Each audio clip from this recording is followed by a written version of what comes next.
श्री सीता रामचंद्र भगवान की जय। श्री अयोध्यानाथ भगवान की जय। श्री रामचरितमानस भगवान की जय।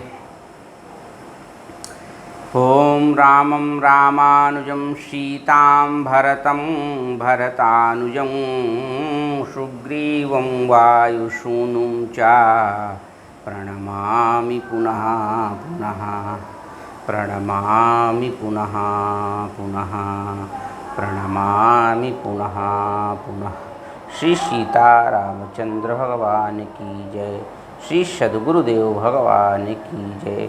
प्रिय मित्रों, मानस व्याख्यान माला में जो आज की चौपाई है वह बड़ी ही रोचक है और खल का स्वभाव कैसा होता है उसकी चर्चा हो रही है। तो आइए आज की जो चौपाई है उसका वाचन करते हैं। सर्वप्रथम कि बहुरी शक्र श्याम बिनवहु तेहि और संतत सुरानी कहित जेहि वचन वज्र जहि वचन वज्र जहि सदा प्यारा सहस नयन पर दोष निहारा सहस नयन पर दोष निहारा बहुरी शक्र श्रम बिनवहु तेहि संतत सुरा निकहित जेहि वचन वज्र जहि सदा प्यारा सहस नयन पर दोष निहारा। ये दो चौपाइयाँ हैं। इनका सर्वप्रथम शब्दार्थ आपके ध्यान में लाता हूँ। बहुरी माने पुनः, बहुरी माने पुनः, मैं यानी कि पुनः उनको प्रणाम कर रहा हूँ, दोबारा उनको प्रणाम करता हूँ। शक्र माने इंद्र और शम माने उसके समान बराबर। बिनवों माने प्रणाम करता हूँ और तेहि माने खलों को।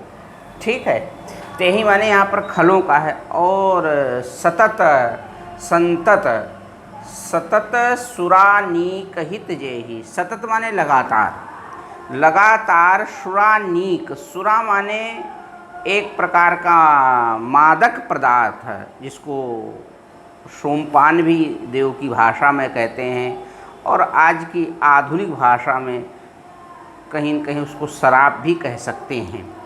सुरानीक, नीक माने अच्छा, दो शब्द हैं। सुरानीक को अलग करें, सुरानीक, नीक माने अच्छा जो सुखद हो और हित माने जो कल्याणकारी जिसको समझते हों। जेहि माने जिसको, जिसको सुरा अच्छी लगे। तो ये इसका शब्दार्थ। दूसरी चौपाई है वचन माने बोल और वज्र माने जो इंद्र के हाथ में एक प्रकार का अस्त्र रहता है उसको वज्र कहते हैं, जो महर्षि दधीच की हड्डी से बना। तो उससे इंद्र भगवान शत्रुओं का संहार करते हैं, वो सदैव अपने हाथ में रखते हैं। तो उसको यहाँ पर वज्र जेहि माने जिसको, सदा माने सदैव, प्यारा माने प्यारा और सहस्र माने हजार, नयन माने आँख और पर माने दूसरा, दोष माने दुर्गुण और निहारना माने देखना। अस्तु, ये दो चौपाइयों में गोस्वामी तुलसीदास जी ने इंद्र भगवान से खलों की गुणों की तुलना की है और एक प्रकार से उनका व्यंग्यात्मक शैली का प्रयोग गोस्वामी तुलसीदास जी का। और कहते हैं कि ये जो खल भगवान हैं, खल देवता हैं, तो इनकी जितनी प्रशंसा में गोस्वामी तुलसीदास जी ने इनको जितना ऊंचा उठाया, आइए उसके ऊँचे उठाने का अभिप्राय आपको मैं समझाने की कोशिश करता हूँ। शब्दार्थ आपके ध्यान में ले आया हूँ और इसका मूलार्थ इस प्रकार से करते हैं कि बहुरी शक्र सम बिनवहु तेहि सुरा संतत सुरानीक हित जेहि बचन वज्र जेहि सदा पियारा सहस नयन पर दोष निहारा। अर्थात ये जो खल हैं ये क्या करते हैं, ये इनको मैं पुनः प्रणाम करता हूँ। गोस्वामी तुलसीदास जी कहते हैं कि पुनः मैं इनके चरणों में दंडवत प्रणाम करता हूँ। क्यों प्रभु? कि इनको जो है इंद्र के समान प्रणाम करता हूँ। किस लिए प्रणाम करते हो? कि कहा कि ये जैसे इंद्र भगवान को सुरा अच्छी लगती है, ऐसे इनको भी सदैव सुरा अच्छी लगती है, प्रिय है। और इनका जैसे वज्र इंद्र को प्रिय है, वैसे इनका जो वचन है वही वज्र का काम करता है।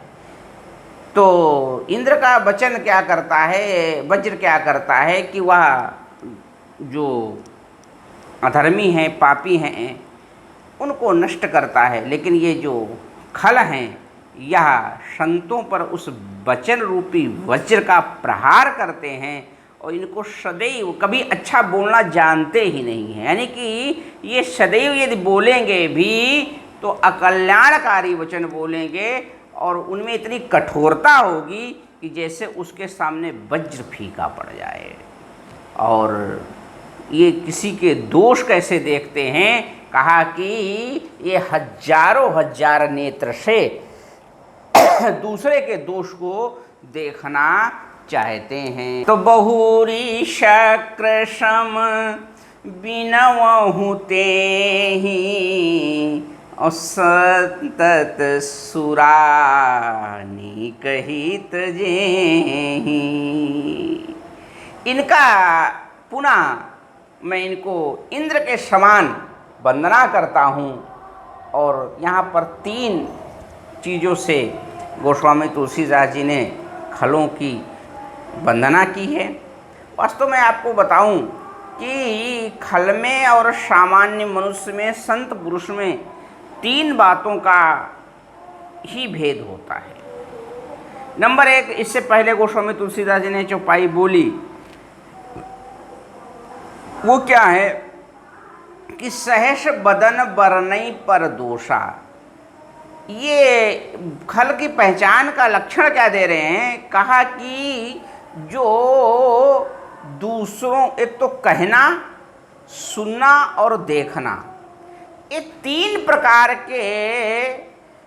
प्रकार से हम खलों को पहचान सकते हैं। कहना कैसा है? तो कहा सहस बदन बरनई पर दोष, यानी कि वाणी जो बोलेंगे उसको दोष युक्त होगी।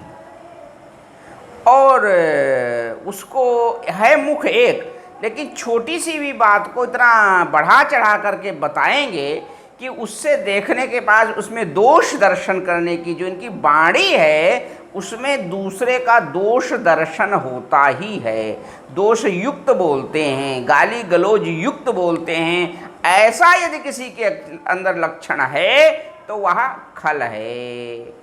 और फिर सुनना क्या है? इनकी जो कहना भी गलत है और सुनना क्या है? ये दूसरों की अच्छाई नहीं सुनना चाहते हैं, प्रशंसा नहीं सुनना चाहते हैं। ये तो क्या है कि पर अघ सुनई सहस दस काना। ये दूसरे के अघ को सुनना चाहते हैं, यानी कि छोटी छोटी गलतियों को बड़ी गलती बना करके या सुनना चाहते हैं। कहना गलत है, यानी कि जीवा भी कंट्रोल में नहीं है और श्रवण इंद्रिय भी कंट्रोल में नहीं है। ये दूसरे के पाप को सुनना चाहते हैं। और जो दृष्टि है, इनकी दृष्टि में भी दोष है। तो कहा सहस नयन पर दोष निहारा। ये 3 प्रकार की जो क्रियाएं हैं खल की, उनसे यह प्रतीत होता है कि यह सज्जन पुरुष है कि दुर्जन है कि खल में है। और खल के जो वचन होते हैं वो वज्रापात से भी कठोर होते हैं। इस प्रकार, और जो उसकी दृष्टि है उतनी बारीक होती है कि छोटी के छोटे अगर संत पुरुष में कोई अवगुण है तो उसको वह देख लेते हैं। अनेक यानी कि यहाँ पर जो सहस